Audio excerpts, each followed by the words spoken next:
Okay, hello everybody. Welcome to the first workshop for JPEG fake media.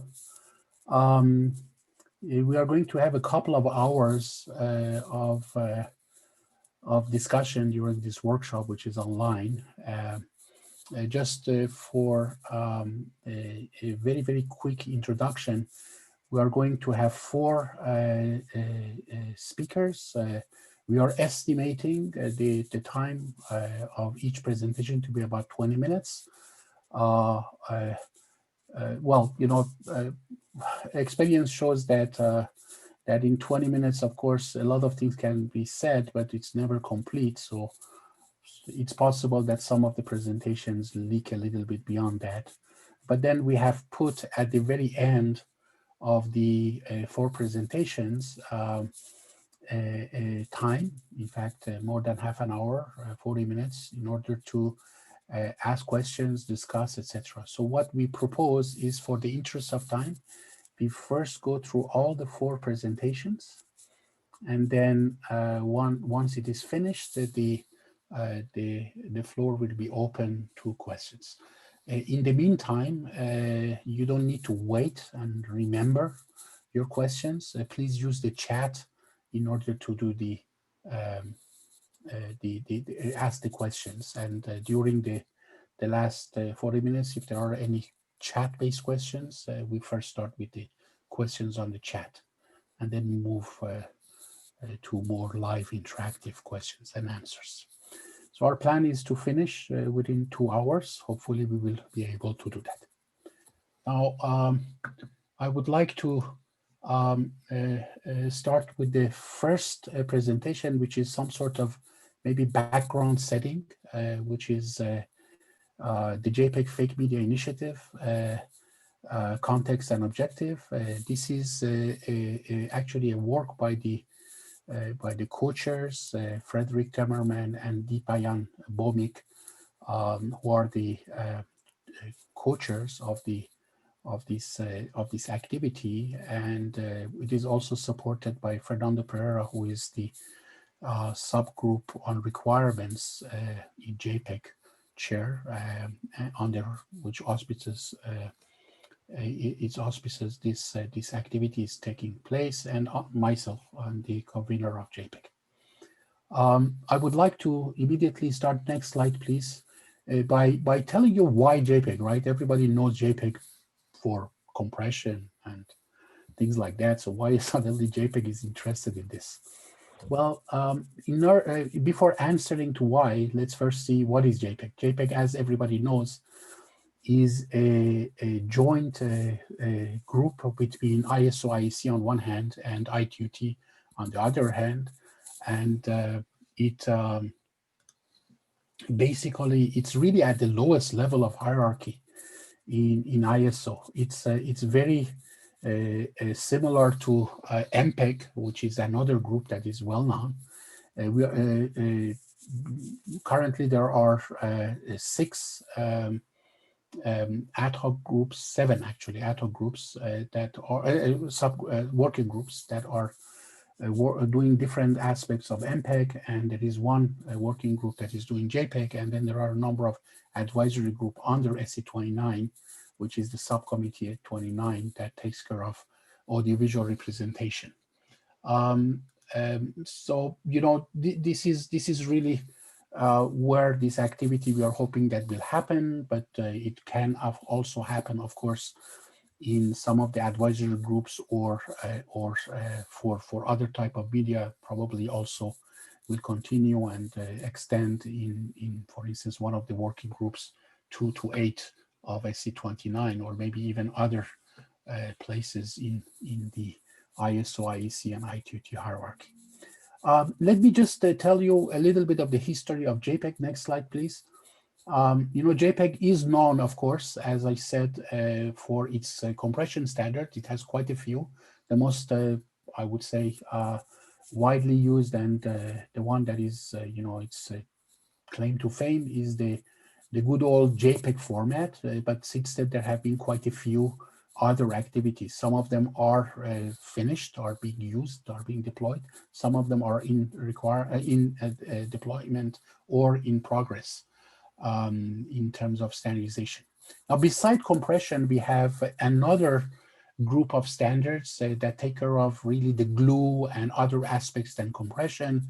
There is a standard called JPEG system that takes care of a lot of metadata related and file format related issues, and also applications such as security. There is a standard called AIC, Advanced Image Coding, which is mainly quality assessment and metrics and protocols. We have one that is on search and annotation of content, especially in form of images. So JPEG is also and has a history of use in other things than just compression. And in fact, there are currently 3 explorations that are ongoing. One is on use of DNA as a storage format. We call it JPEG DNA. It's an exploration, so we don't know whether it will end up to become a standard or not. We are exploring that. Another one is a JPEG AI, which is use of artificial intelligence in compression, and how to actually come up with formats that make it easier for artificial intelligent systems to use visual information such as images. And this one actually is pretty advanced now, because it's been going on for over 2 years, and it is actually becoming now a new work item. So this one we know will become a standard.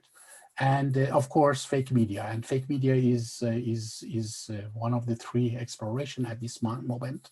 And we are exploring, and one of the reasons for this workshop is to find out what is, if anything, needed to be standardized, where JPEG can play a role. Next slide, please. So the main objective really of JPEG in all these standardization you should keep in mind is that JPEG is not a company. It doesn't invent, and does research in terms of development of technologies. It really calls for technologies. It understands what the needs are. It understands what the ecosystem is, and it enables interoperability within these ecosystems.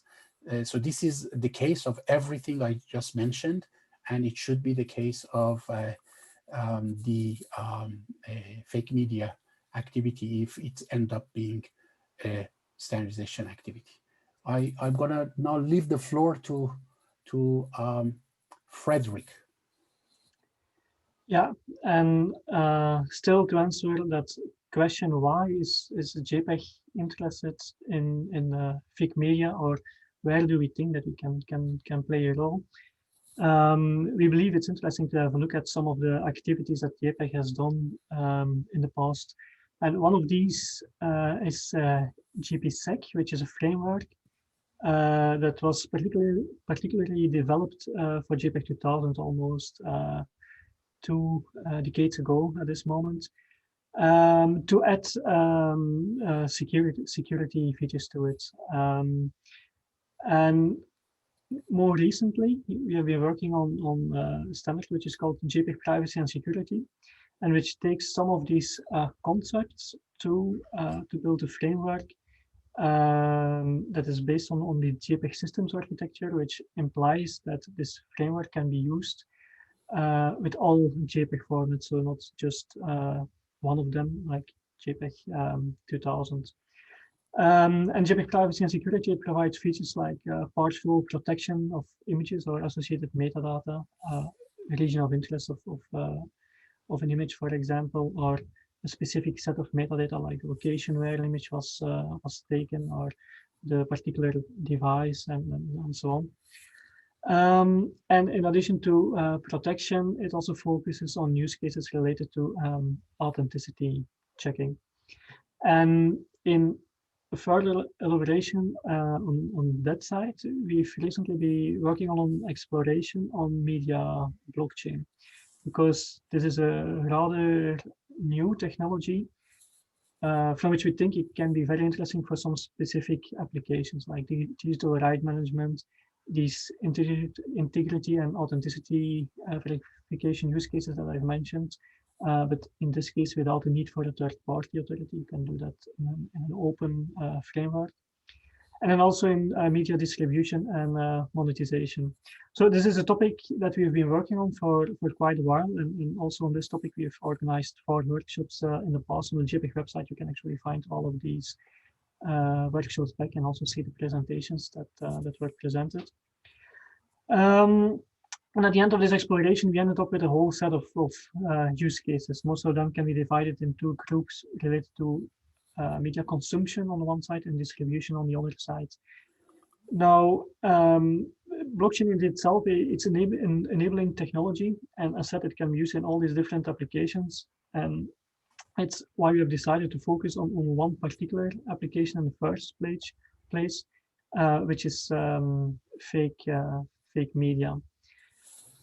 Now, the title fake media might be a little bit misleading because it's not only about fake media, and therefore want to stress our definition of what we consider to be in the scope of this fake media work that we're doing.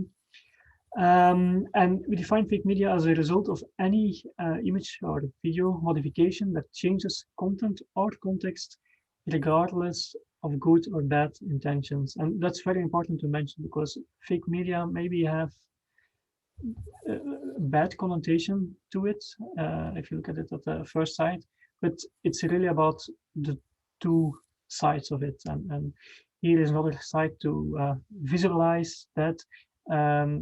We think it's very important to stress that we're really looking in use cases on both sides and also solutions to both of these issues.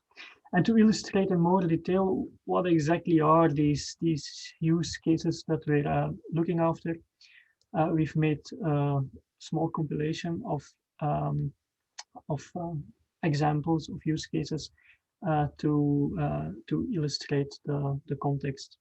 And for the first ones, they will focus more on this on the fake news cases, and then the second half will focus more on the other side of the study.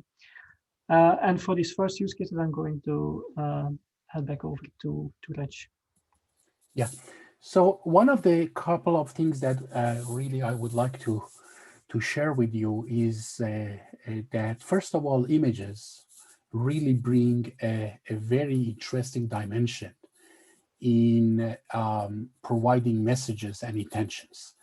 Everybody probably knows about the story of when O.J. Simpson was accused of committing a murder. That depending on how, in fact, his skin color was doctored to darker or brighter, you could actually send a different message. So images really are, regardless whether they are fake or not, can carry really very, very important information and add dimensions, have lots of hidden messages and hidden intention. Next slide, please. And this has been, of course, the case also for misinformation and disinformation. Right? Often, I'm sure that you've seen examples like this. Lots of things are said, and many of them are not even true. But by adding a picture or by showing some pictorial things, we give them some more, credible and more believable dimension. Next slide, please. And this is really nothing new. So it's not that in the last 10 years, because deepfakes more recently and Photoshops before that have been widely popularized. It's because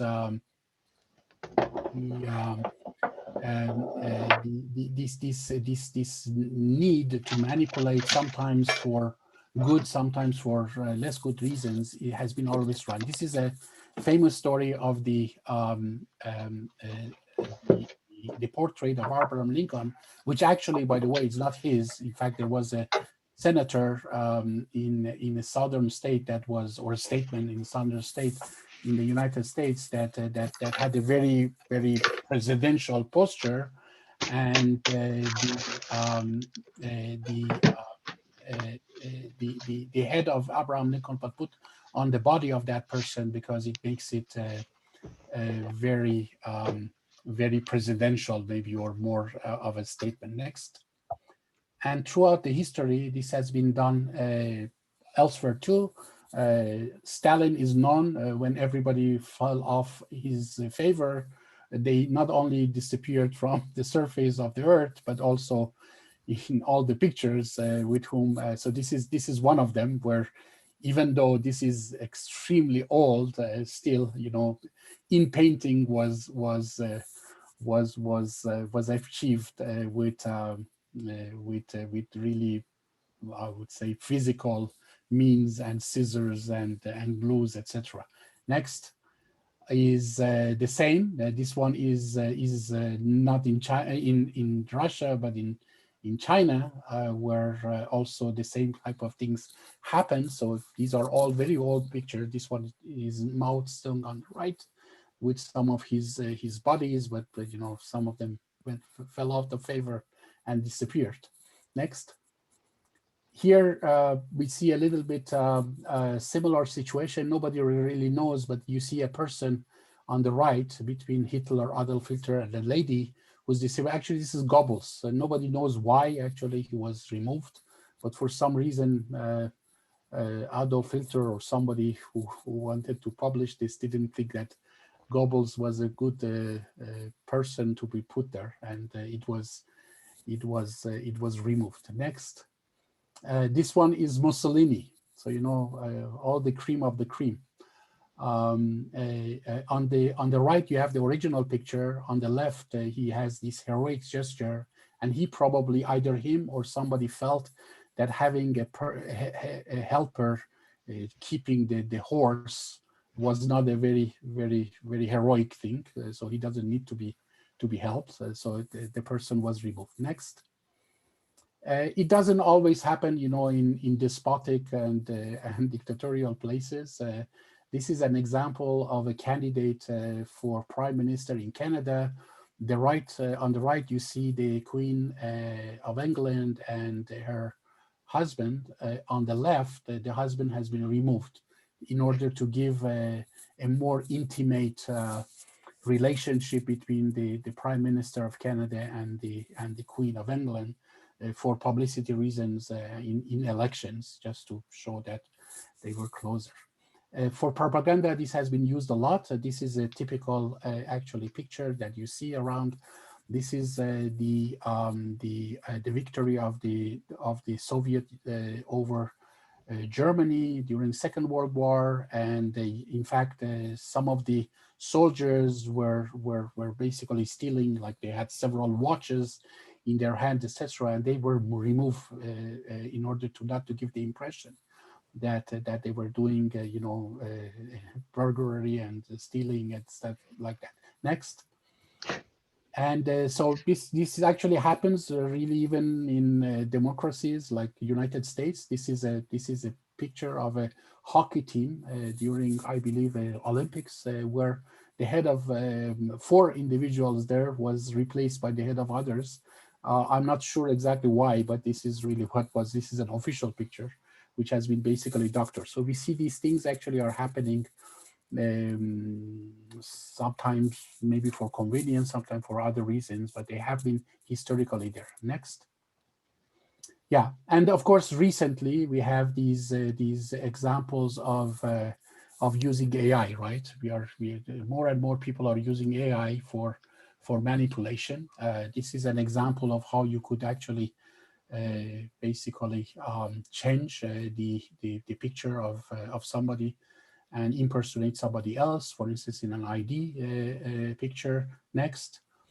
And here, actually, very interesting, MIT actually recently showed a deepfake video where Nixon, written but never presented, obviously, um, talk in the event if the moon landing of Apollo 11 was not going to happen, what would happen? Maybe could you please run it? My fellow Americans, fate has ordained that the men who went to the moon to explore in peace will stay on the moon to rest. So you see, this looks really very realistic. Of course, everybody knows that this didn't happen, and Apollo 11 astronauts, they came back to Earth safe and sound. But well, you know, imagine if something like that happens and this kind of announcement are made before even the fate of some astronauts or none. It can create a lot of, you know, chaos. Next. And of course, you know, this is this again historically, this has been in forensic. Forgery of media and documents has been always around. Document forgery for IDs and passports, forging, insurance fraud by changing pictures, you know, of cars and either exaggerating the accident or creating accident where it doesn't. Know your customer. KYC applications where you can fake identity of a person or even impersonating a celebrity. In fact, there are even needs for detecting, for instance, as you can see on the button, whether a passport picture has been taken from the physical documents or from a display of the digital version of it, because, you know, imposters or cheaters,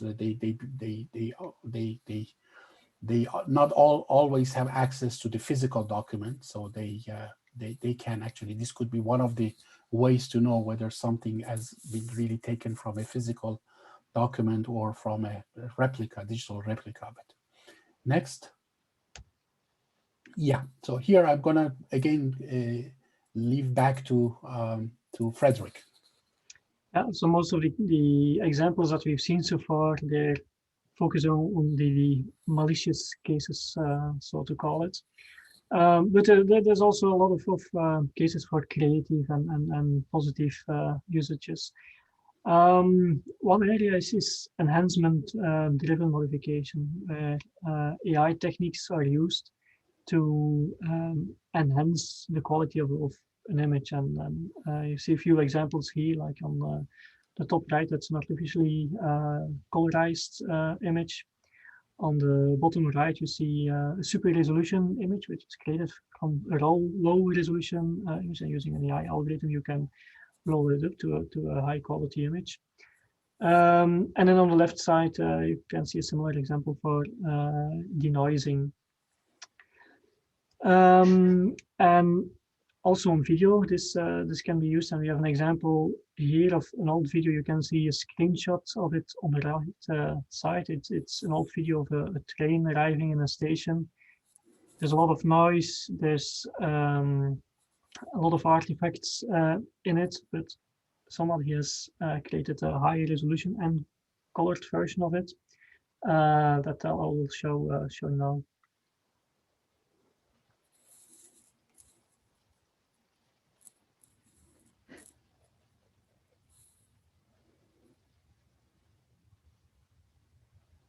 And as you can see, it gives a whole new dimension to that same video. While it's still looking realistically, the quality of it is much better than the original.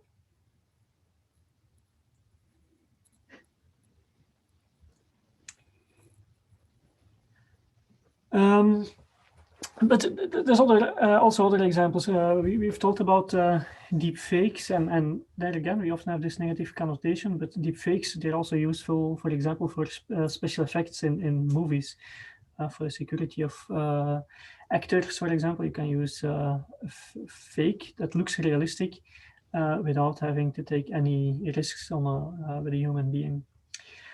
Also for privacy reasons or cost reasons in the advertisement world, for example, you can use created, artificially generated persons that do not exist. There is actually a website, thispersondoesnotexist.com, where you can go, and every time you click on it, it will create an image of a person that does not exist. And there again, they're also used for other cases, like for creating fake profiles on social media. But there's also good reasons why these techniques can be useful. And Another very interesting example is deepfake therapy, and I have a video of that. It's actually coming from a documentary which was created in the Netherlands. So the video is in Dutch. So sorry about that, but it gives an impression. But what you will see is a speech actor who is impersonating the deceased daughter as a means of therapy for the father. And if she smiles or if she says something, then that can be impersonated in the deep fake version of the deceased daughter. Als de laptop openklapt, dan is dat ook het beeld wat jij gaat zien. Oh ja. Dus je zult zien, doe je mond maar eens wijd open. Maar lach ook maar eens hoe lief dat is als jij lacht. Daarom is het ook, denk ik, heel fijn als je regelmatig kunt lachen, want dat... So again, we'll distribute the slides. The URL to the whole movie is available. I'm not sure if there's subtitles in English, but it's an interesting example of how deepfakes can be used in a positive way. Then finally, it's not always about fakes. So we have a video here of the president of Gabon after he has been hospitalized. And because of medical reasons, the video looks like it is a fake. You will see that there's no rimples, there's not a lot of natural movements, but that's actually because of his medical condition. But because it looks fake, people thought it was fake. And that actually led to a coup in Gabon. And this shows the importance of the ability to prove that something is authentic. Mes chers compatriotes, Gabonaises, Gabonais, avant toute chose, permettez-moi de vous adresser. It was his first public statement since falling ill, and he looked different. A neurologist told the Post his appearance appeared consistent with someone who had a stroke or brain injury, and even cosmetic procedures. He has a great deal of facial makeup, and I think he probably had Botox because neither side of his face is moving. You don't see the wrinkles in his forehead and in most of the rest of the face. If you look at his eye, the distance between the upper lid and the lower lid is greater on the right than the left, and that's an indication of facial weakness. And finally, that right hand is quite puffy and quite consistent with non-use due to weakness or paralysis. So this is to show that it's not only about being fake or not, but it's also about knowing the context. And you can also have images which are perfectly authentic, but they're used in a different content and hence tell a fake story. Here is another example of images. They're perfectly authentic. These were taken closely after the attacks in Brussels a few years ago.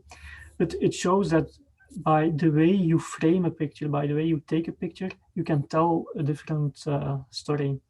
And by linking the picture with the actual place and time and providing the ability to compare it with other data from that moment, you can also provide the bigger picture, the bigger context. So these were a lot of examples, and that's to show what we intend to cover within this JPEG Fake Media Initiative. But what exactly is our aim and what are the objectives? So first of all, that's basically what we're doing now. We want to involve with stakeholders to better understand these applications and to gather as much of these use cases as possible to draw the bigger picture.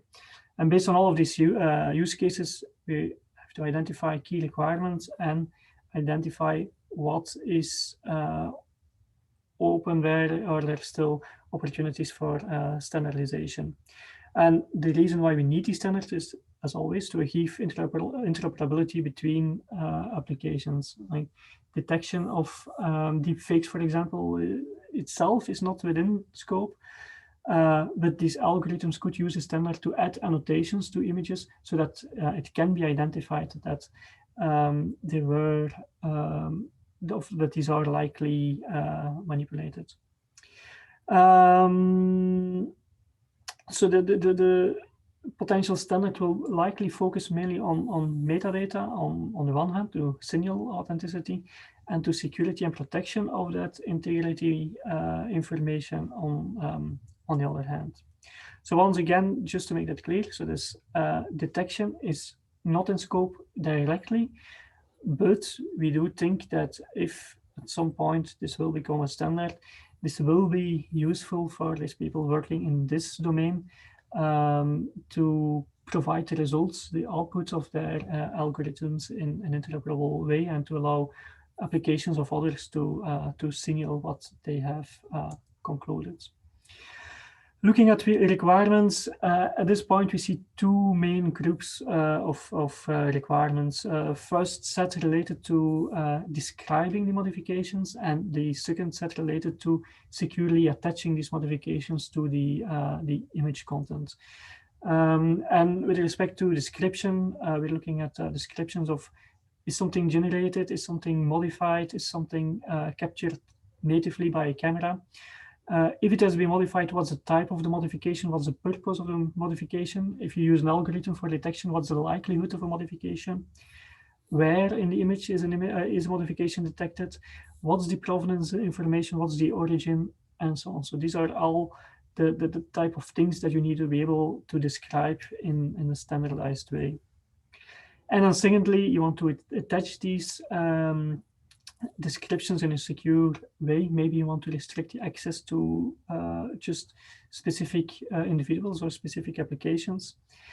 And also this IPR information, this provenance information, you want to attach that to an image in such a way that it's not trivial to remove it again. We do realize that many of these requirements are not necessarily trivial technically to achieve, but at least it shows what people in the community need, and in the end we'll see what can be achieved and what cannot be achieved at this point. So that we'll see during the standardization roadmap, and therefore I'm going to head back over to Turch. Yeah, so I hope that in order to wrap up, you see what has been the finding so far in the JPEG committee regarding fake media.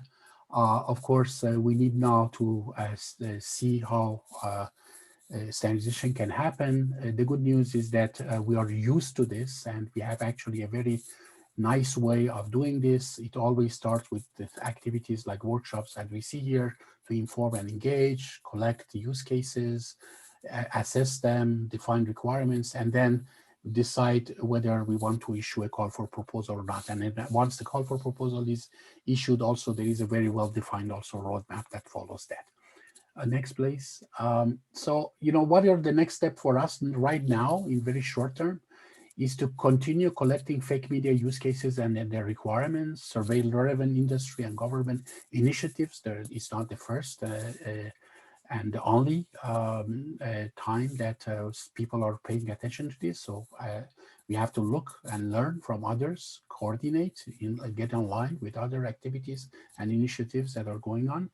Engage with stakeholders, attract them to contribute. And of course, one of the ways to do that is the workshop. So this is the first workshop. We are hoping there will be many more that will help us to do that. Now, what can you do really in order to contribution is obviously attending. And thank you. There are more than 40 participants to this workshop, which is fantastic. And thank you for taking time to do that. But you could help even more. You could actually spread the word, encourage participation. If you are in this workshop, probably you have an interest, and there are people who have an interest. Please let them know about this. We need especially have things written. They say anything oral is a rumor. Any information that is oral is a rumor. So we have to write it down. So if you could help us to identify use cases, but also in a written way, and to describe what they are in a more precise way, and then from their identified requirements, again, in a written way and a very precise way. These are the type of contribution that at this stage we are looking for. Next, please. And thank you very much. We are really well behind the time that we thought it would take. Please, this slide is just for to let you know that the key persons you can contact here, you know, are the co-chairs of the ATO group on fake media. So Frederick, who presented, Deepayan, who is actually listening, Fernando Pereira, who is basically the person in charge of the standardization activities. This is how it starts actually through requirements. And myself, I'm also at your disposition. Please, if you have an interest and you want to follow that, don't forget to subscribe to the mailing list. And there are quite a few documents that you can find already that summarizes or even goes in some aspect more into details of some of the things that have been done so far that is available on JPEG website. And I would like to thank and finish here. Back to you, Frederick. Yeah, so that was our first presentation. For the second presentation, we welcome Fred Truijen. Fred Truijen is a professor at the KU Leuven in Belgium, and he's also president of Photo Consortium. And actually, it's not the first time that he presents during a JPEG workshop. He also presented during one of the workshops that we organized when we were working on privacy and security quite some time ago. I don't remember the exact year. And this time his presentation is entitled Authenticity, Integrity, Context, the Deeper Ramifications of the Fake Media Debate. So, Fred, up to you. So hello, I will share my screen. If you can, wait, I can try again. Yes, indeed.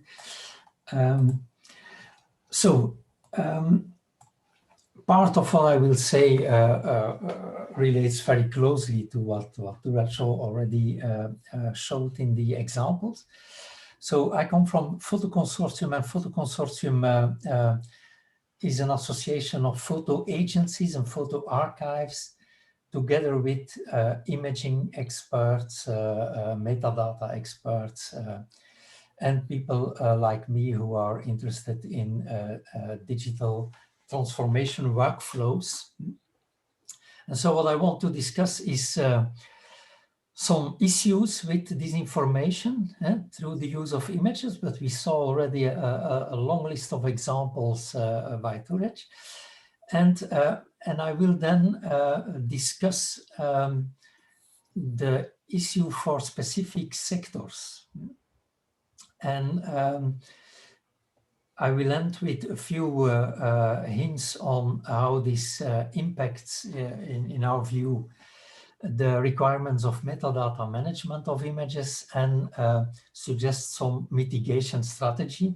So now, one mitigation strategy is closely linked to the activities of the JPEG working group, of course.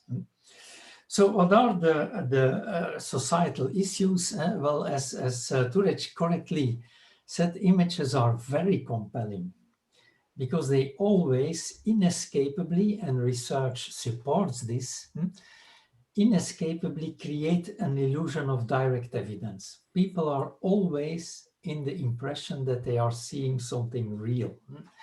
So it gives an enormous credibility to a statement when there is an image. And of course, this opens a door to a lot of manipulations.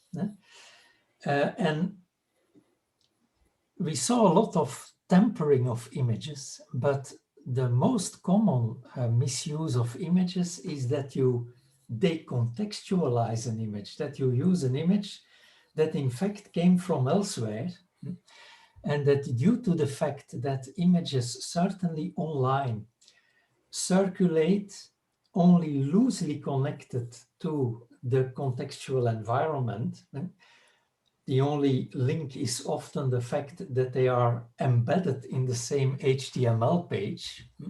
That's the only thing that really links the image to the rest.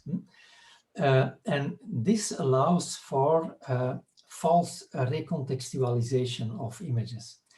Then, of course, there are the many examples of tempered images.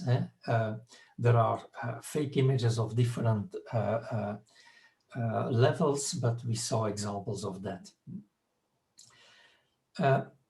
one of the disadvantages that make this really a problem is the low cost of reproduction and the facility of distribution of these images. And that is mostly the problem today, that we are living in an almost real-time economy on images.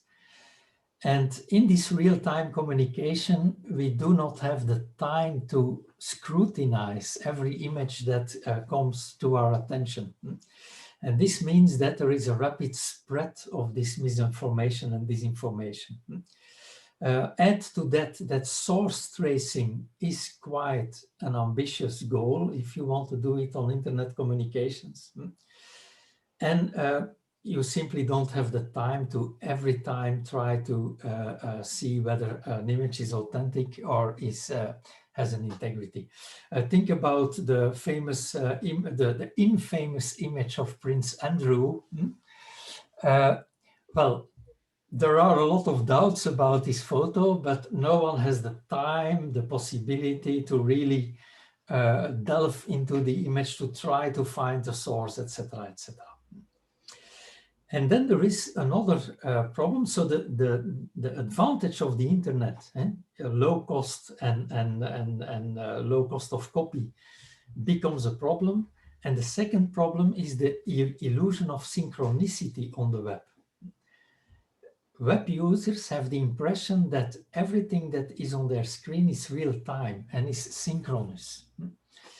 And this means that this gives you a starry, what I call a starry sky confusion. Namely, when we look in the night at the sky, we see galaxies that we see light that is light years apart. And we see it as one sky. But we see, in fact, a whole history unraveling before our eyes, which is a synchronous experience. And this is really the issue on the internet, that just juxtaposing documents, images that come from different sources, but also different timings, give a bad contextualization. And I will discuss a few examples. One story of 1997, one of my first digital projects, where we had a very strange experience, and a few other examples that I will mention. And then the few of these examples that have been mentioned already in some way, like the military guards. You saw the representation in what Frederick was showing. And then, of course, so there is the frame-dependent aspect of photo evidence and the influence of perspective that you need to take into account. And then there is the whole problem of AI techniques that are now used in photography a lot for colorization. We saw also some examples of that. But this colorization, due to the way these algorithms are trained, often have a bias. Here, the example that was one of my first digital projects was a CD-ROM on medieval history for secondary school use. And it discussed the Chronique de Hainaut, where Jean Vauquelin offers his book to Philip the Good. Now, we scanned an image from a school book. It was this image. Now I took the copy from the KBR. At that time, I wasn't able to retrieve an original photo from the KBR or from the Bibliothèque Nationale de France. So we had to rely on the prints in the school books, and we scanned it. And you see that Philip the Good has a black dress. The image that you can find today on Wikipedia also has this black costume. Now, we were producing this CD-ROM, and the historian wrote a story about the symbolism of the black dress, why it was black. It was a whole chapter in this CD-ROM for secondary school kids. I ordered an Ektachrome from Bibliothèque de France because KBR couldn't deliver. I found another copy in Bibliothèque de France. And they sent me the Ektachrome dia 6 months late. So the CD-ROM was already on the market. And we then saw this image. And if you look carefully, you will see that because this representation is also not the Ektachrome, on the Ektachrome, the costume was not black at all. It was clearly brown. It was a brown filled cloth.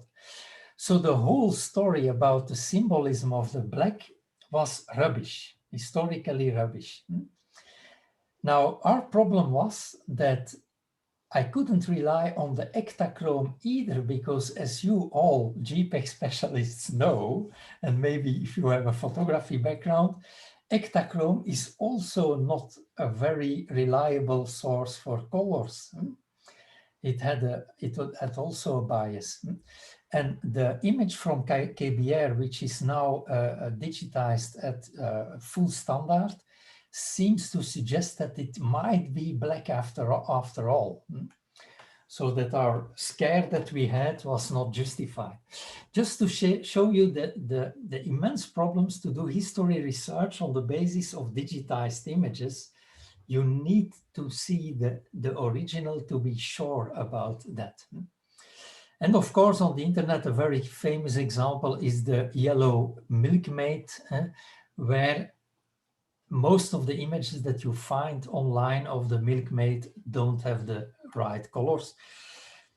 Not only the colors, there are also a lot of deformations. If I just search for Mona Lisa on Google, I'm not sure what the original even would look like. You see here, it is skewed. There is another expression in the face. There is another contrast. It is really an issue. Then we have the examples that Turaj already discussed about the falling soldier, where we have staging. So again, this is not a manipulated photo. This is a staged photograph. There was a whole discussion whether Robert Capa actually captured the moment that a soldier fell. Most analysts today think that it was a reenactment. So nothing wrong with the digital image, it's just a reenactment.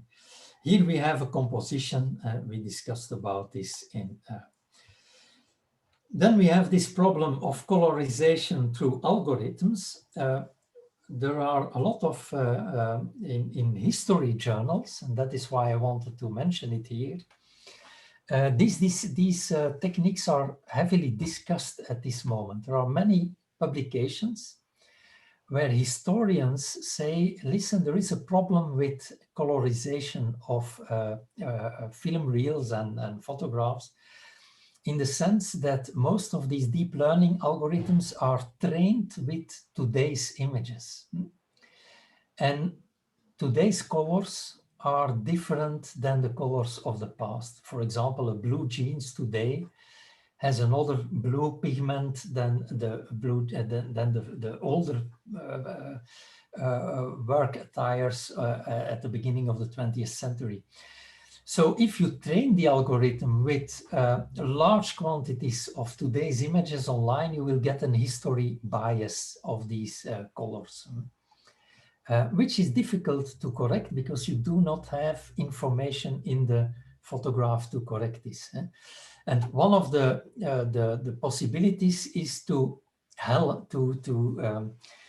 get people on board to try to vet and validate colorizations, but then again, we do not have this knowledge often of historical colors of clothing, of paint, of etc. And for example, the very specific Havana colors that you have in American 50s cars, most of these colors are influenced by the printing technique of the moment in the 50s, the magazine, the early color print, and the Technicolor film. So our whole perception of what the true colors were, unless you go to a museum, but car paints also fade over time. So we are not really sure about all these colors. Another example is scientific publishing. I think most of you know of this, that more and more we see that digital images are used in scientific publications as part of the proof, part of the demonstration. There is this example of stem cell research where results of the cultivation are photographed and are part of the evidence. And there is a lot of discussion about possible tampering with this evidence. There were some high-profile withdrawals of papers, also papers published in very reputed journals. And this means that when you move from illustrative use of images, which are often in JPEG format, if you go from illustrative use to evidential use in scientific proof, you need a better integration of the data collection in your scientific lab, in your procedures. And to my knowledge, not many labs have a very solid photography evidence workflow. They just take photographs. These photographs are stored in separate folder systems or databases and are then copied and pasted in the journal. There is no, to my knowledge, there are not many examples of research groups who have integrated databases that really link the date of the capture of the photo, the storage of the photo with the experimental data in one database system, and certainly not with the publication data. So some groups are now integrating their database systems to allow for this, and I think this will become more and more necessary.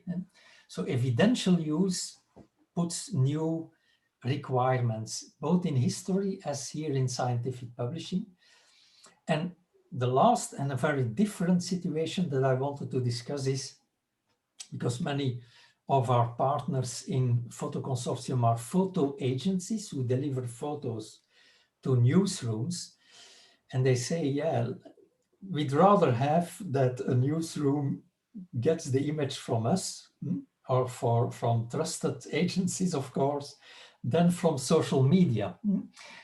Because more and more we see, if I look, for example, to the leading newspapers in Belgium, the amount of evidence that they get from social media is growing by the week. So more and more an article in reputed journals is stuffed with user-contributed images that essentially come from social media. These news outlets are under extreme time pressure, and that is the poisonous cocktail, because they do not have the time to vet these images and to see whether they are trustworthy. So even if you in your work can find better file formats, etc., there will still be this problem of time pressure, making sure that people will not be using. For example, a very easy manipulation was showing police repression photos from another event. It happened during these Catalan demonstrations. Now, this shouldn't discredit the claim that there was police violence, because there were other reliable sources claiming the same. But some of the images that circulated even in high-profile media were from other demonstrations in another time and other settings. So what is for me the impact on data management? I think there is certainly a growing need, and JPEG is really leading the way in thinking about this, to protect the data in the image, to protect the image integrity and its linkage to the EXIF metadata, the XMP metadata, etc., where you could think about fingerprinting technologies, tatoeage technologies to embed and to protect these, and to new JPEG standards to better protect these metadata. But then again, it's not sufficient that these metadata are buried safely in the document. You need to communicate with the image database systems that are used in the newsrooms, that are used in scientific publishing, that are used in library archives, so that we know and that we can retrieve this information as an end user. We can solve a lot by putting it in a tatoeage somewhere hidden in the image, but we need the verification tools also for the end user. And so I can imagine that when we think about deepfakes, that in a year or 2-3, newsrooms will be crying for software to detect deepfakes, because the journalist has to make a split-second decision whether he trusts an image, yes or no. And we saw the very good example of what can happen with the health and the perceived fakeness of this presidential address. So we need also a better control of on the whole digital management of images. So not only the image file formats, but the databases they are circulated and managed in. So besides robust file formats, there need to be better integrated digital workflows. And I'm really convinced that the pressure will be high, that it is not just, okay, there is a marginal use of these things. I think the pressure is really and this means also that the only answer will again be in more artificial intelligence, because manually checking all this will simply be impossible to do in time. And this means that, in my honest opinion, we need the underlying information systems that integrate everything that happens with the image, from the capture to the publishing. And certainly, I would say, in the world of scientific evidence, we would need that kind of integration. Okay, that was what I wanted to contribute. I hope we are back a little bit in the time scheme. Yes, thank you very much. Indeed, you were perfect in terms of timing, but also, even more importantly, the content. You really opened up a few very, very interesting topics that I personally was not aware of. And I think that it's very important to keep in mind when standardizing. For those of you who were not here, Fred is going to be sticking around, so I defer the questions to the end of the session. Please don't hesitate to, if you can now, put your question in the chat window. We start with questions that are in the chat window. And without any further transition, I would like to defer to the third speaker. Actually, he doesn't need really any introduction. Nasir Memon, he is, I call him the Pope of image forensics. And I believe that a lot of people agree. Nasir is a good friend of JPEG. He's been involved, in fact, often on and off to JPEG, various JPEG activities, especially around security and blockchain more recently, of which this is a follow-up. And he has been very kind enough to accept to give us an overview of some of the issues from technical point of view, but also otherwise probably that we have to be careful about. So the floor is yours, Nasir.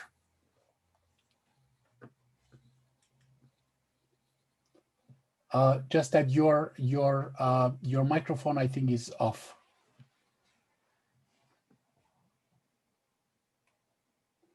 Yeah, you have to. Hi, Taraj. Hi.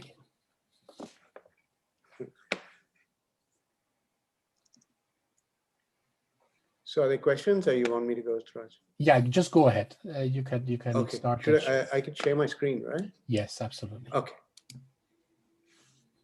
PowerPoint, where is it? No, not that one.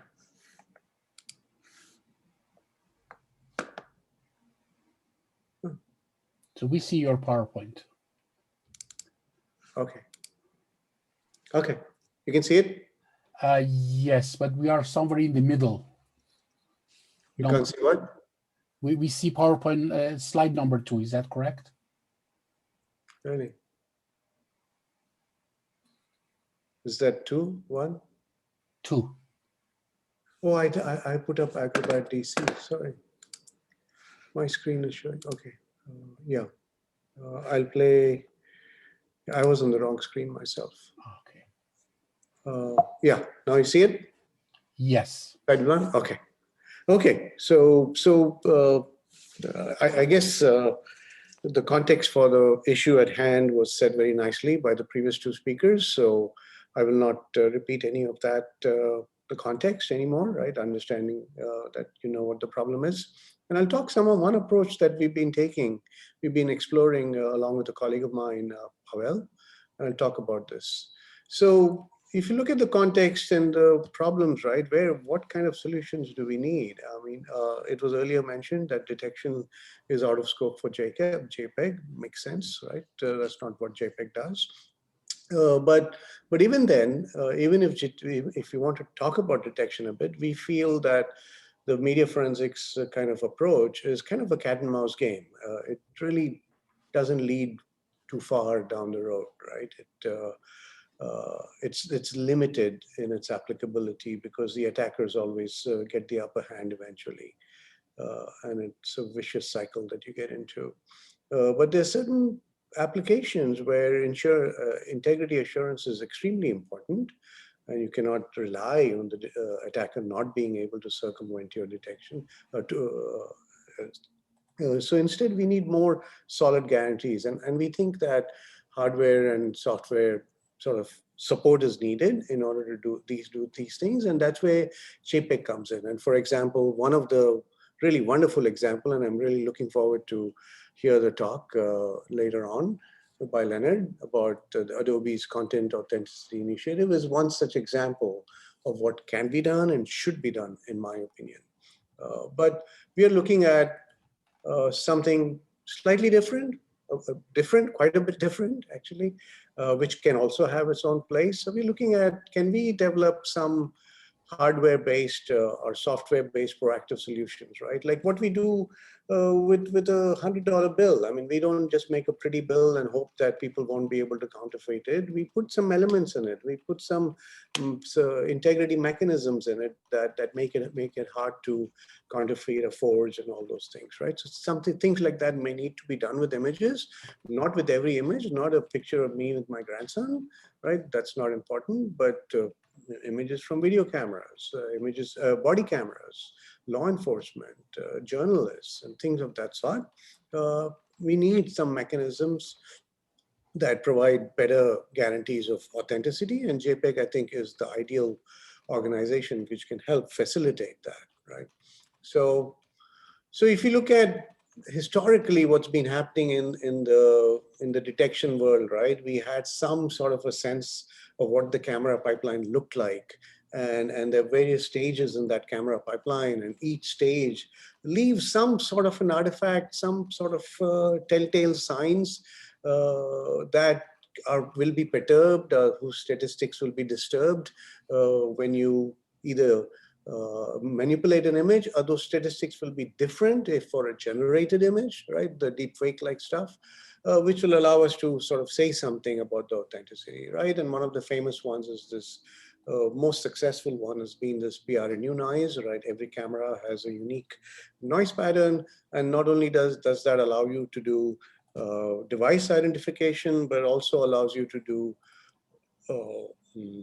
tampering as well. But the problem with PRNU, it has no security. I mean, I can, given a few images, I can extract the PRNU and I can put it in wherever I want to. I can tamper and then put back the PRNU, right? So although it's been kind of robust and interesting, but it has limited applicability. So PRNU, in addition to content attribution, can also like pinpoint regions of the images that can be transferred, right? But there are problems with it. It has like just no security, no integrity assurance at all, right?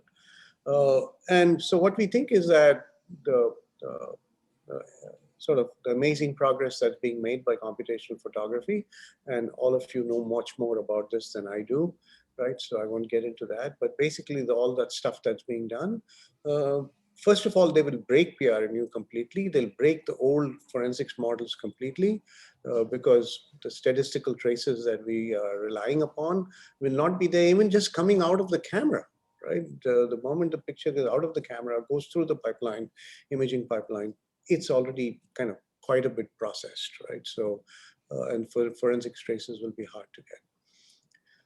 And so what we think is that one approach could be, so, okay, if we have now the ability to create really high quality images by messing with things inside the camera, by using neural models inside the camera, right, to take the raw image and produce the final image, perhaps we have an opportunity then to take those models and put in some integrity mechanisms in it, right? Allow that, some integrity mechanisms in it. So I'll show you by example, right? But just to play around with this concept, we've created an open source toolbox, right? Where essentially you have the camera and it's a sensor, right? And then there is an imaging pipeline, right? The ISP is there, right? Which produces the final image, right? And that final image can then be either manipulated or may not be manipulated. It goes through platforms which do compression, resizing, enhancement, etc. And then you come up with something and you don't know, hey, is this real? Is it tampered? Or is it generated? Or what's going on? And then we do forensics analysis and we try to, and we've seen 2 decades of research in this forensics analysis, which then tries to say, hey, is this real or right?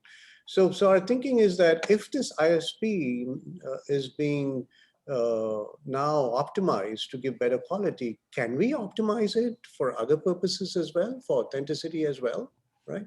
And we showed that, yeah, it can be done, right? So one simple experiment, and you, all of you can play around it by downloading this toolbox that we have and play around with different parts of it to see how we can optimize that image produced in order to serve some purpose, right?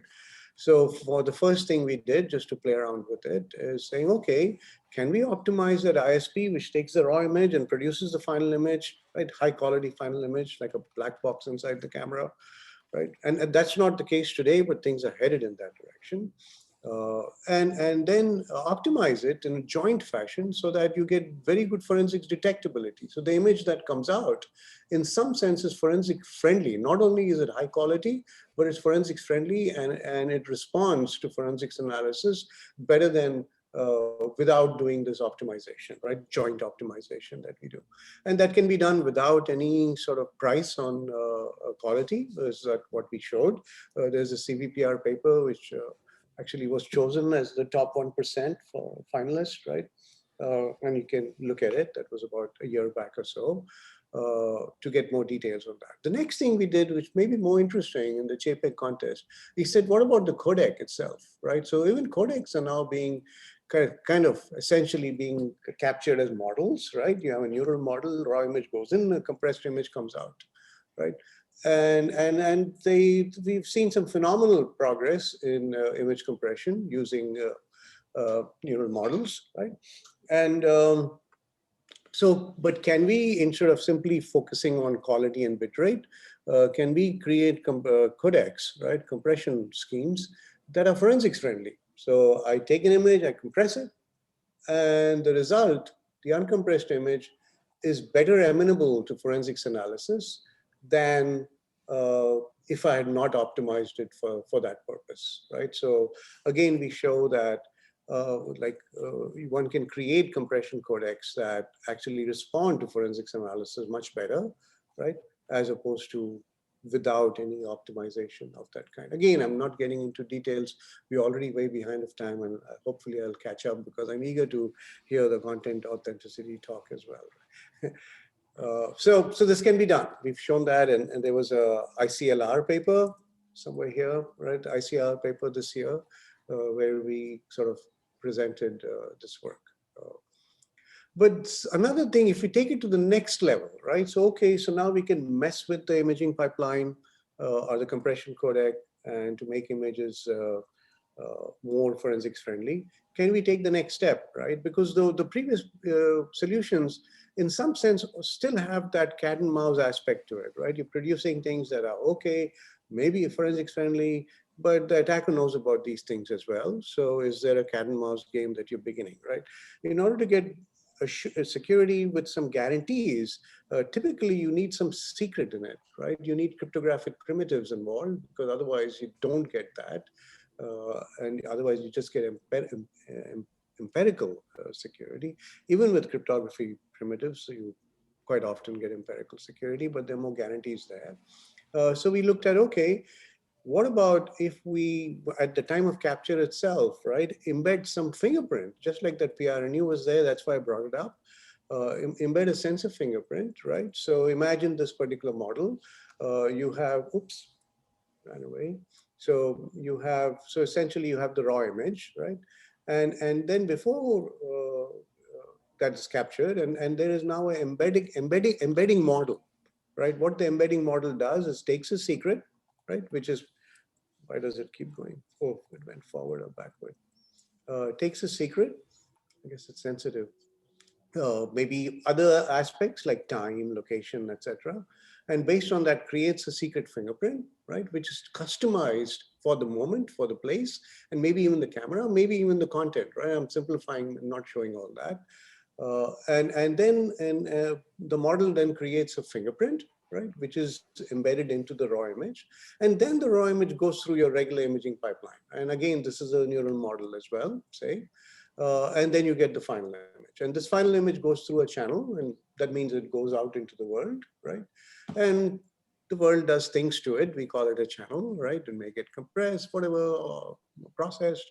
And then you have now an image and you want to know, hey, is this authentic or not, right?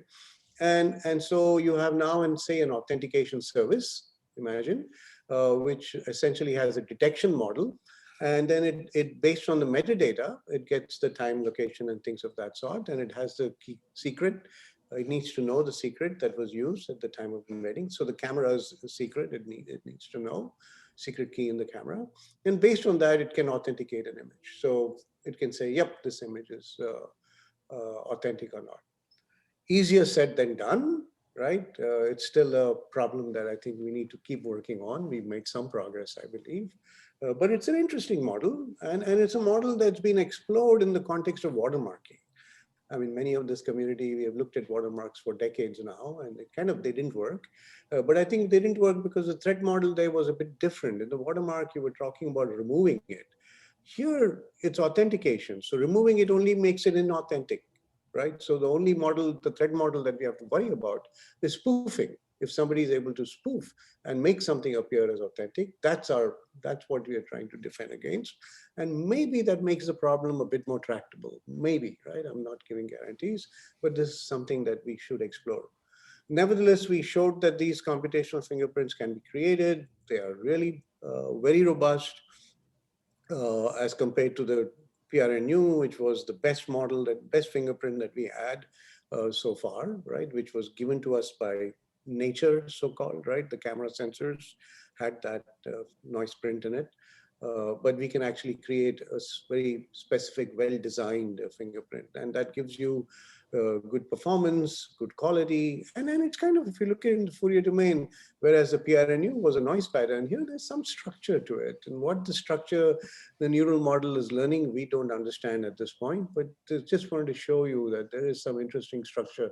Same thing with the compression work, and the same thing with the ISP work. The kind of artifacts that is embedded by the neural model in the image are different than what we've seen in the past. But as I said, all this is easier said than done in if one wants to deploy this, one has to understand the threat model, right? What is it the attacker can do? So there are 3 different threat models that we're looking at. One is the naive attacker. All the attacker has is that image that came out of a secure camera, quote unquote, right?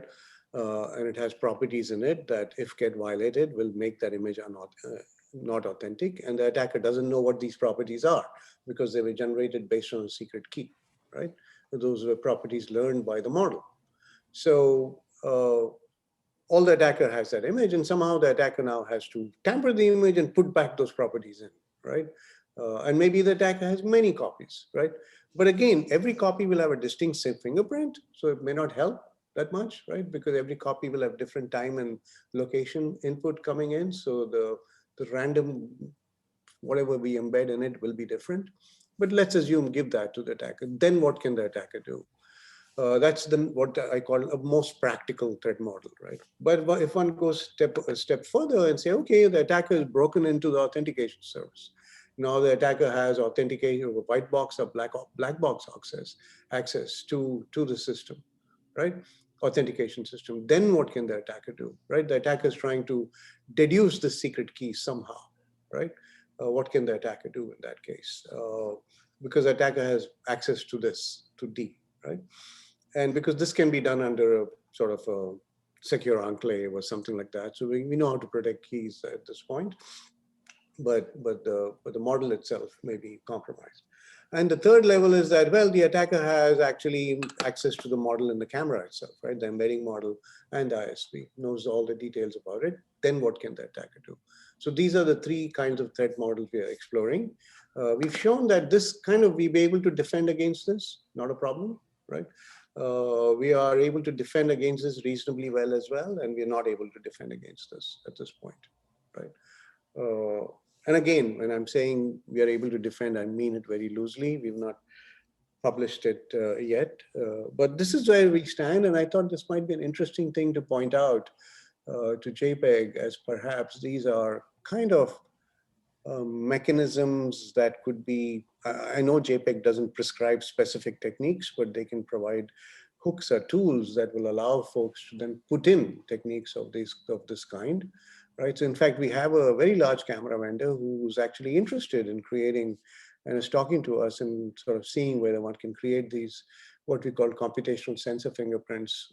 You can turn on the mode and take a picture, and the picture will have that sensor fingerprint, which will then be kind of, can then be authenticated by a system of this kind, which is made available, right? So, so that, let me stop there, and I guess I'll hang on and listen to the next talk, and questions will come later, right after that. Is that right, Turaj? Correct. So the question will be at the end, but there are actually already a question for you. So you could have a look at the chat, but then at the end, we are going to address them. Yeah, so the conclusions, I think the results are promising with this computational sensor fingerprint. It gives better detection, lower quality degradation, better security properties. Of course, these are not mathematically proven things yet, but we have enough empirical evidence that they're reasonable, right? And there's some flexibility in the system. So let me stop there. Thank you, Turaj, and thank you, everyone. Thank you. I would like to defer now to Frederick. Yeah, also thank you to Nazir from my side. Looking forward for the discussion later on, but first we will listen to our last speaker for today, which is Leonard Rosenthal from Adobe, and he will give us an introduction to the Content Authenticity Initiative. So Leonard, up to you. Great, thanks, George. Great. Off. All right, so I want to just thank everyone for coming today. So again, my name is Leonard Rosenthal. I'm the architect for the Content Authenticity Initiative that I want to introduce everyone to today. So obviously, a lot of people have already shared, where they're coming from. Ours is not a different place, of course. We've already talked about the lack of trust as to what people are viewing online. We believe very strongly that the reason that they can't trust this material is that they don't have access to the provenance of those assets that they see, the images, the videos, audio, etc. And so what we want to do in the Content Authenticity Initiative is build back that trust for users by attaching the attribution, the history, the provenance of what happened throughout the life cycle of those assets, and incorporating that information directly into the asset, as well as establishing connections back to other systems that can be used to add additional information or additional provenance to the system. So let me talk about why we've chosen attribution, and some of the folks already have given you some of the pieces to that. But the big reason for us and the starting point was that it's not an arms race. Deepfakes detection, as you've heard, and I'm sure many of you are aware of, is exactly that. First off, no matter how, what we have today is simply not good enough. Even the best detectors are maybe 70 to 80% at best. If you consider the millions of new assets that are uploaded to social media sites every day, being 80% correct is nowhere near sufficient. Even 99% correct is still going to leave hundreds of thousands of potential assets that will be incorrectly identified. And just one of those being incorrectly identified could be the one that causes the problem. And even if we could get to 99.99999%, again, somebody's going to figure out how to beat it. It's just like copy protection was back in the 80s, for example. So it's not where we want to be. The other thing is that deepfake detection is based on the concept that edits are bad, that if it's not the original, therefore you shouldn't trust it, it's fake, it's bad. And as Taraj and Frederick mentioned at the beginning of this session, that even though we call it fake media within this group, it doesn't mean that fake equals bad. Edits are good. Admittedly, Adobe has made a big part of our reputation on our editing tools. Photoshop, of course, in the case of images. So that's important. It's important to our users. And as Nasir and others have pointed out, cameras themselves now incorporate that. So even what's coming out of your device is not what necessarily was originally picked up by the sensor, because you could have all sorts of internal processing algorithms happening inside of the camera. So is that acceptable editing or not? And we believe, again, all edits are good. They simply need to be recorded, and you need to understand what took place. And so having all of that information about, oh, it was edited and here's what we did, then helps us to understand that, how trustworthy or not a given asset is. So these all go together into attribution. When we talk about attribution, we talk about the W's as well as the H. Who created it, who processed it, who did anything with it, what was done. So we were just talking about that. Did you capture the image? Did you modify the image? Did you crop it? Did you change its compression algorithm? When did you do it? The time that something was operated on, and not just things like, time of capture, but even time of creating this given version of the asset becomes important as you think about perhaps the life cycle of the asset in the process, where, of course, the location becomes very important. You've seen of many examples, I'm sure, in your lives of quote, fake news, where somebody took a picture from country A and identified it as being from country B. Obviously, that's not what we want to see. We want to make sure that the correct locations are identified. And then potentially even, why did you do it? And then how, what are the tools that you used to perform that operation? So these are all pieces of the attribution system that we want to see incorporated, and potentially in many other things. So this is, of course, an open solution. If you haven't been to our website, it's at contentauthenticity.org. Right now, we've published a white paper that you can read. It goes into a little bit of technical detail, but really helps set the stage for why we've done this. A lot of the same use cases and ideas that we've been talking about here in JPEG Fake Media. We've been working together, the Content Authenticity Initiative and the JPEG Fake Media Group, really since the inceptions of both. And it's been great collaboration in the exchange of ideas and use cases and the like. So I point you here. So today we just have the white paper. We made an announcement last week that we are starting to open up membership into the CAI.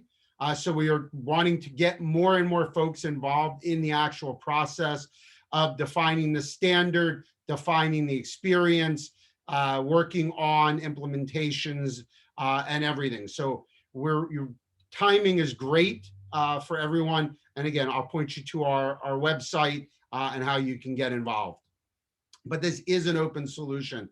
And not only are we working with ourselves, but partnering with various international standards bodies. So here I am speaking on behalf of the ISO. We're also in collaboration with groups at the W3C, with ETSI, which is a European standards body, and others. So this has to be done as an open solution. This has to be done as one or more open standards and in collaboration with existing open standards.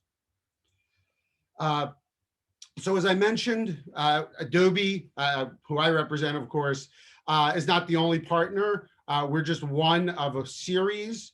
The initiative itself started with Adobe, the New York Times, and Twitter. We've since grown some of the companies that are identified here, TruePic and Qualcomm, I'll mention again in a second. News organizations like the BBC and the CBC, and NGOs and human rights organizations like Witness, who have been a great insight for us in really understanding how important this is to the folks who are out in the field, taking the photos, taking the videos of the atrocities going on, and the needs that they bring to our set of requirements. And I'll talk a bit about those momentarily. But I did want to point out that, again, there are announcements coming out from our partners. If you missed it last week, two of the partners in the initiative, Qualcomm and TruePic, announced their embedding of the CAI technology into the Snapdragon chip, and demonstration of the first camera, or smartphone and camera that actually has this secure capture in it. And I'll actually show you at the end of my talk some actual images that were taken with it and how you can go take a look at this yourselves. So really, we're seeing this slow, actually moving along, and real partner development of this. So I wanted to just back up a little bit, and I'll sort of get into the details. So that sort of sets the stage, I think.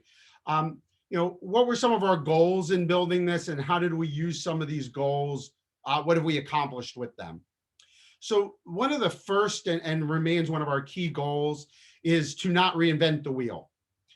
We believe very strongly that when there is a existing technology, and especially one that is an open standard, we're going to adopt it and we're going to use it and integrate it into our solution. So our goal is not to invent new things. Our goal is to figure out how to take existing pieces and put them together into a new and novel approach. And in doing so, we believe that this will ensure that there's not an unreasonable complexity or cost burden for implementers. So, for example, being able to put it in hardware, as we just saw demonstrated, that was very key. And we had to make some changes in our design to ensure that it could be implemented in hardware and in very low power, low complexity devices. So very, very important to our design. We do not require cloud storage. So the system, it can be done entirely in the asset and on device. Again, I'll use the Qualcomm TruePic example, but we are fully extensible to enable cloud storage and cloud connectivity. It's part of the architecture, and that's by design so that we can have something totally self-contained and something that stores many, most, potentially not all, but close to all of its information in the cloud. And therefore we can leverage and evolve as the world evolves, as we continue to connect our assets into cloud systems. We heard Nasir, I believe, earlier speaking about CMSs and content management systems and the need to connect to those. Absolutely, this is something that is very core to our design. We want to allow flexibility in the types of information that's stored. I'll talk a little bit about that momentarily. We think about this as a trail, if you will, an audit trail, the history, the provenance. And that means that this has to work across any tool that's involved in the creation, the editing, the publishing, the distribution of these assets. So it has to be, again, tool agnostic, concept agnostic. And in fact, I'll take that into my last bullet point, which is also asset type of agnostic. So we've designed a system that works. We've demonstrated it on images. We've demonstrated it on documents. Of course, being Adobe, PDF is very important to us. So we've also been able to demonstrate that we can utilize the exact same technology inside of a PDF file. And we're also involved in, as an initiative, looking at video, the video, of course, being one of our next priorities for involvement, but we're also looking at audio, we're looking at 3D, we're looking at AR and VR. Any type of asset, any type of experience needs this type of authenticity, this attribution associated with it. And we believe we have a system that can address all of those various things. But we also know that we're going to need a lot of industry experts in each of those areas. We will look to the video experts, we will look to the audio experts, et cetera, to help us ensure that we're addressing all of the needs of those various industries. Just briefly, some of the core technologies that we've leveraged. I'm sure many of you are familiar with these. JSON, of course, XMP is our metadata standard, as the international standard for that. Something we have really appreciated from the JPEG community is JUMF, the Universal Metadata Box, has been a huge win for us. And then our cryptography is based on standard CMS. And also, in order to align with the European standards, we are fully compliant with CADES, which is the European standard, or a European standard for digital signatures. So again, core technologies, stuff that's out of the box, and can be put together with a lot of pre-existing open source technology. I just want to mention some of the various types of things that we've already defined to be included in, that can be included in what we call a claim. Again, this is not the complete list, and it is fully extensible. We are aligned with XMP, as you can see on the slide. We're aligned with schema.org. So all of these pre-existing metadata standards can all be incorporated accordingly. But some of the things, of course, I've mentioned: locations, identity is very important to us. But at the same time, we support anonymity and pseudonymity, because those two, as we mentioned in the context of something like witness, becomes important. The details of your camera and depth mapping to ensure that there's more forensic data that can be utilized. The one other thing I'll point out on this slide that a lot of people tend to miss, but we actually have found is probably one of the most important, is ingredients. And this is the idea that most images, after they come off the capture device, and this is true not only for images, but for other assets, are composed from many other pieces, what we call ingredients. And so the idea of being able to understand all of the individual pieces that make up a new asset is extremely important to understanding its provenance, especially when each one of those themselves contains various elements of authenticity and provenance. So I don't want to go too deep into the picture, but I just wanted to give you an idea of what this might look like. Obviously, within an image, we would have the pixel data. In addition to the pixel data, there's what we call the CAI data. So this happens to be a JMF block containing the individual assertions. That's what we call each of those types of things that I was just talking about. For example, the locations and the identity and the like. The hashing that takes place over each of these individual items, the claimant itself and all the details of the complete claim that's being made, and the digital signature that's applied over all of this material. And then that is directly connected into the XMP of the asset. And of course, in this case, and then it all goes together. Now, this example shows it all embedded in the asset, but as I mentioned, some or all of this information could also be stored in a cloud or connected to a blockchain or various other approaches that could be used. So it's, again, this just sort of gives you that overall idea of what we're trying to accomplish and the model we're using to accomplish it. So let me just take, I think I have a few minutes left. This is a video. You may have seen it. I'm going to skip through a little bit of it. Let's see how well this plays. This shows you what this would look like in Photoshop. Let me skip through the idea first. Behind I'm going to skip through some of this. There we go. Creative work and social media sharing. Andy likes to travel. He's going to imagine a trip to the Chocolate Mountains in the Philippines by adding a photo of himself to an Adobe stock image.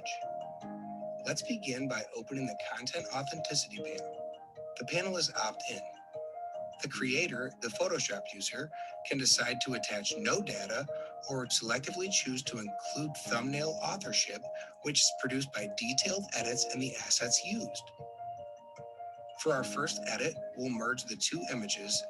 Then we'll use Photoshop Magic to replace this. Just, you guys don't need to see how Photoshop works. So let me scroll through here because what I want to do is get to image. There. It was produced with Adobe Photoshop and was cryptographically signed by Adobe, inclusive of additional metadata. AI-assisted tools were used in its production, other assets were used, and there were changes and edits applied. We can choose not to include the before thumbnail now, and can choose not to include Andy's identity. This is entirely opt-in. We can turn things on and off per use case. For the moment, we'll leave all of the options toggled on and then we'll export. Okay, so now that you've sort of seen what that might look like at the author time, what I'd like— The idea behind attribution is that we're capturing— Okay. What I'd like to do is show you what it looks like on the other side.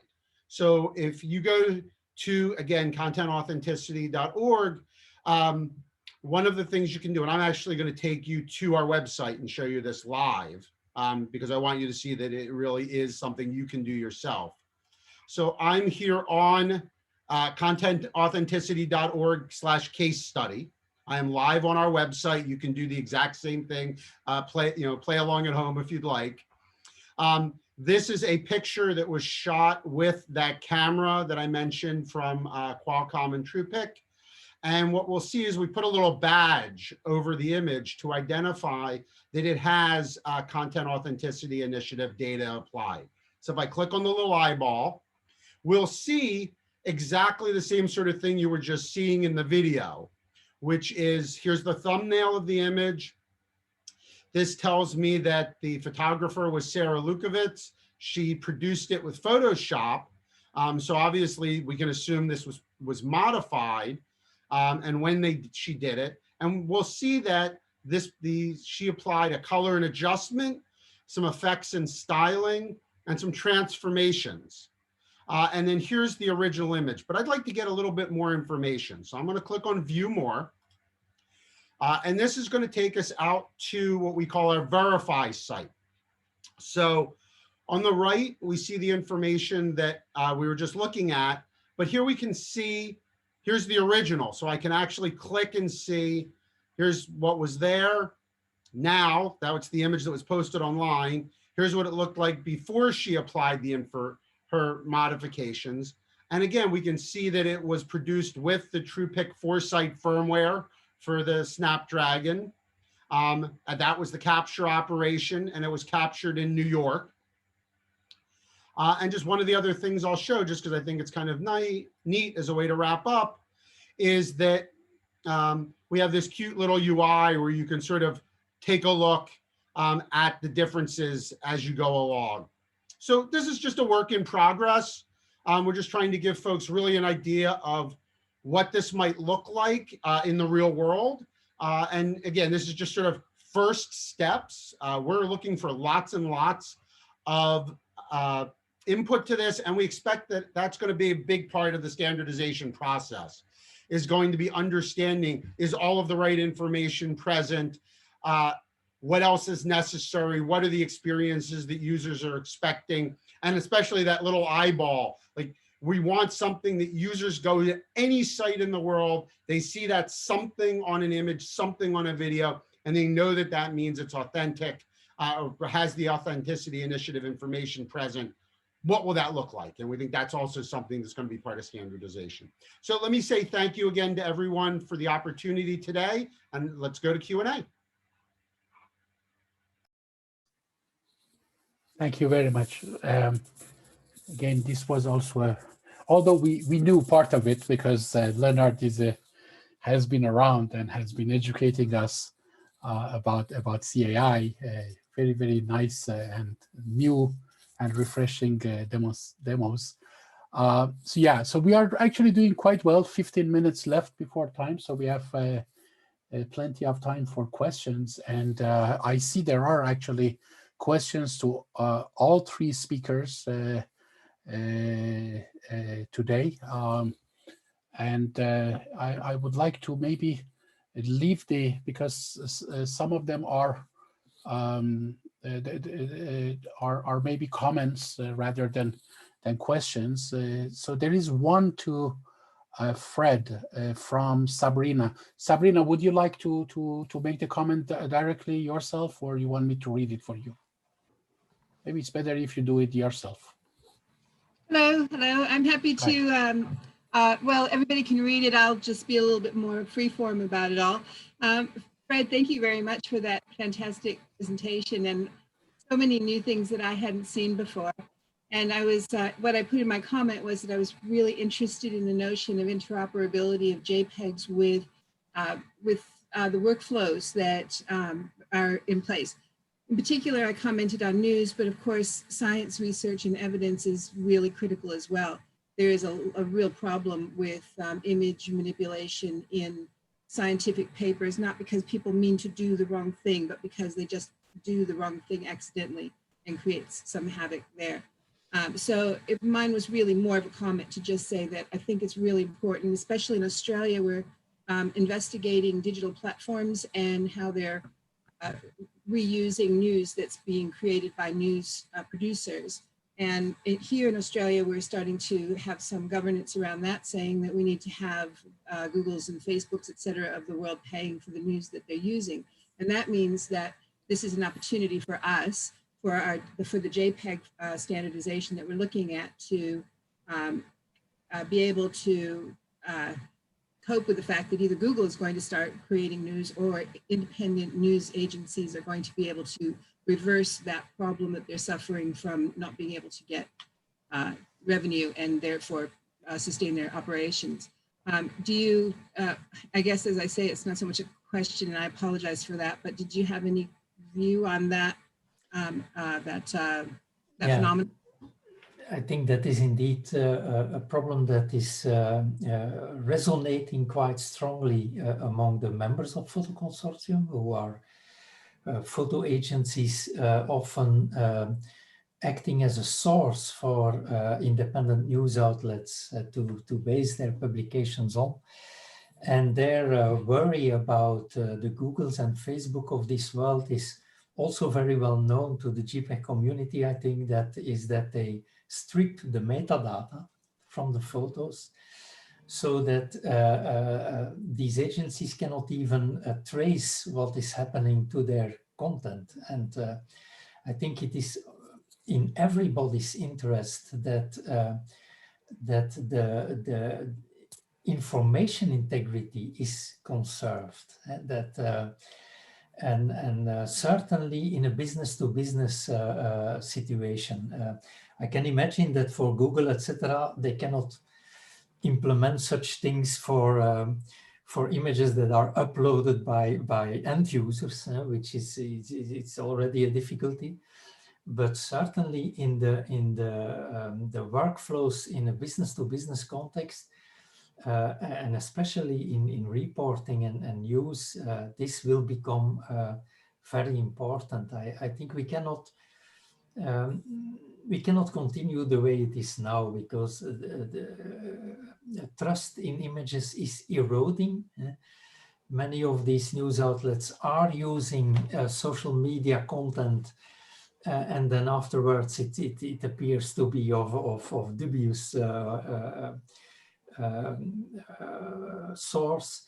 So yes, I believe strongly that it is not only the image format, and there is a lot of work being done, but indeed also mechanisms that safeguard, and there is a legal thing to it. Australia is taking action. I think that in Belgium there was also a legal initiative to try to force these platforms to implement trusted sourcing. And I think what we heard here from Adobe is very encouraging, that they invest in that kind of technologies that will be part, I think, of the game. And that is what publishers want, that is what editors want, and certainly what researchers need. Thank you. Thank you. So Fred, there are other questions for you, but in order to really give a chance to all the questions that were raised, I want to go one by one in the chronological order. So the next question actually is mine, so I'm going to skip it. But there is a follow-up question for Nasser by Antonio Pinero. Antonio, you are there. I think maybe you want to ask the question directly.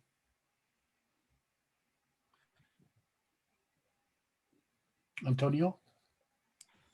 Yes. Yes. Hello to everybody. Yes, So we hear you. the comment, it was more than a comment, that JPEG AI requirements include computer vision. So forensic information should be included, and it is important to keep in mind that as a computer vision task, that we should keep these kind of requirements related with the forensic available. But I would like to hear comments on that. So Nasser, the question is to you. Are you there, Nasser? Yes. So you know, one thing that you mentioned in your presentation was that, in fact, the coding and the codec has an influence in this whole thing. Right. And there are a number of initiatives currently in JPEG. One of them is JPEG AI, which is a neural network-based compression. And the question really is, do you think it makes sense that any new coding scheme should have a requirement, especially JPEG AI, that would have what you called authenticity friendliness also incorporated in it? Yeah, so I mean, should is a strong word, but I think it should be considered, right? It's possibility, I would say, right? That there's so many other things that sort of need to be, there's lots of trade-offs that JPEG has to sort of juggle with. How would you do this? Like such a requirement, how do you assess it even? So assessing it is, yeah, because again, it's a problem. That's the problem with these things, right? Because you can assess it with certain standard set of manipulations, yeah, right? And combinations of them. Yeah. But that's not the universe of multiplication, yeah, of manipulations, right? So one can try and be bit more comprehensive, but with the understanding it's not the universe. Yeah. Yeah, maybe we won't have the answer, but you mentioned yourself 3 models of, attack, I think. And, one of them was some sort of generative adversarial network. So even if, you assess and you know how you assess, a GAN network could make sure that at least the ones that are used in the assessment to set up the standard are taken care of. No, I think I can, yeah. So what they may do is they may say it's fake, right? So it may be easy to perhaps create false negatives, right? By tampering it, right? But then you've tampered it in some sense.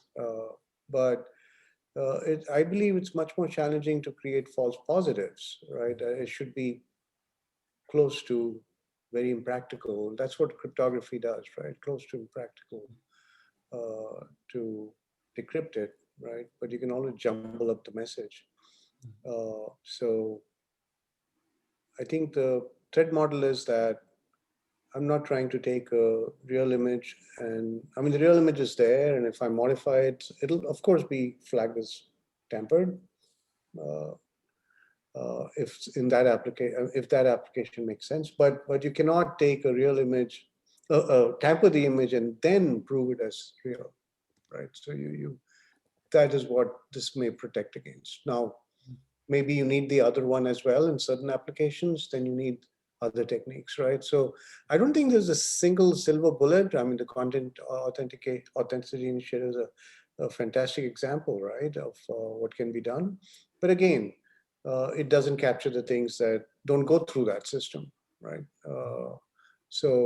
Or if I opt out saying I don't want it and I then tamper it. So I think there are multiple things needed, that the thread model I looked at covers one of them, right? Not all. You're right that in security often and in forensics is always a multi-layer, right, approach in security in general. You don't rely on only one lock or one shield, right? Because that shield can break. You need a few others. Absolutely. Right. Okay, so let's move to the next question. This one is for Leonard and from Sabrina. So Sabrina, you want to go ahead with it? Hi, thank you very much, Leonard. That was really interesting. And I just want to say, before I say anything else, I just want to let you know that I recently spoke at the Creative Commons Global Summit, and I talked to them about your your content authenticity initiative. So I thought you'd like to know there was press going on around it. Great. So the question I have is, I think that it's that the identifying what the nomenclature is around edits in a way that it's not just understandable to technicians, but also to end users is a bit of a challenge. And also looking at it through different lenses, like how severe is this kind of an edit in terms of manipulating a photograph? I mean, one of the things that I found in looking at it is that electron microscopists find removing red eye to be a heinous act, whereas for everybody else, it doesn't matter at all. So coming to a nomenclature that covers those kinds of concepts, is that something you're talking about in your group?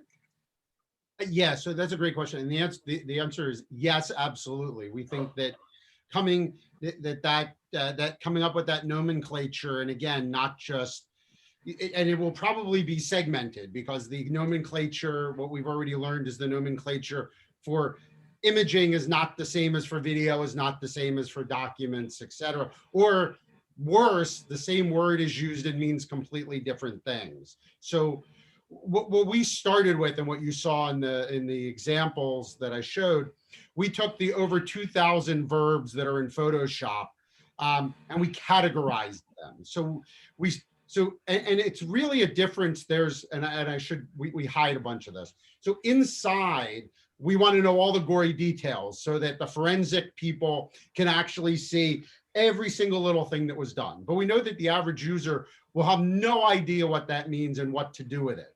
So instead, that's why if you look at the user interfaces I was showing, if you go to our sites, it says like AI assisted. Okay, that's enough for a user. Under the hood, it says neural filters, this filter, like the details. And so it's not only about how do we capture something that's understandable, but then how do we present that? Because they're not necessarily the same thing. And yeah, we have to do that as a community, as an industry. Okay, thank you, Leonard. Really impressive. Impressive approach. Sorry, Taraj. I just want to say that's an amazing approach that you've taken. That's a lot of work. Yes, indeed, it is. So, Leonard, there are a few other questions. One is from me, is very quick. You showed a very interesting video. Because of interest of time, I think you had to go over them. Is it possible you share the URL of that video so that people can watch it? I will, and in fact, I'll actually do one better. The PDF I'll distribute will have the video embedded into it, so you can just watch it right out of the PDF. So totally, yes, that's planned indeed.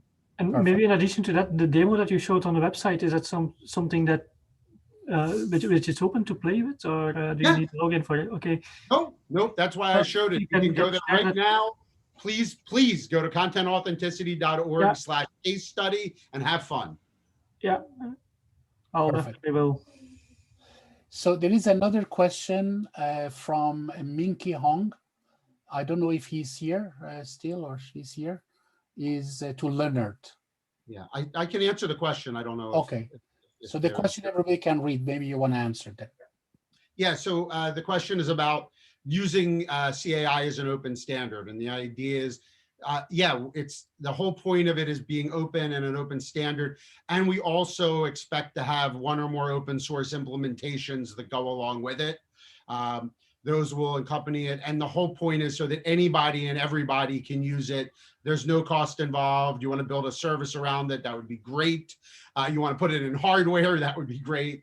Yeah, there's no way that the whole idea will succeed without everybody being able to do it and without a barrier to entry. It's just part and parcel of what we're trying to accomplish.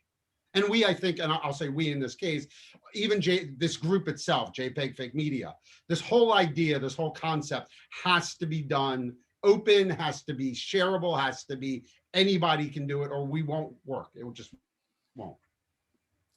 Okay. Thank you for the clear answer and the good answer, by the way.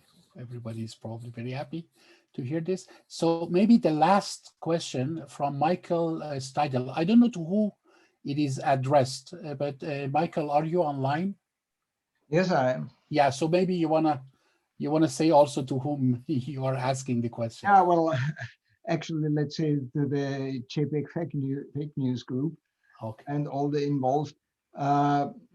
So I'm from IPTC, and we are the maker of a standard which is widely used with software like Lightroom, Photoshop, and other tools for embedding metadata.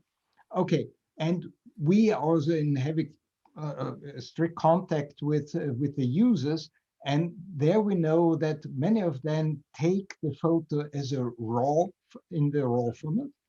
And then they copy the file onto their computer, and then they launch Lightroom, and maybe they modify a little bit the image, and then they create the JPEG. Actually, the more or less original JPEG, because this is the one which is then used for publishing, so put into the supply chain. So what are the thoughts about that? So the original JPEG is not created in the camera, as it was an assumption in many of the presentations, but in a step further on. So since this is as to the JPEG committee in general, or the ATOL group, I can maybe give you a quick answer and leave that to the co-chairs also to complement. Well, it's an excellent question. As you know, JPEG has not offered any raw format. Companies that do cameras, they each have their own. I believe that there is also DMG. I don't know if it's an international standard, but it's something that is like a standard that is used, but to some extent, not always.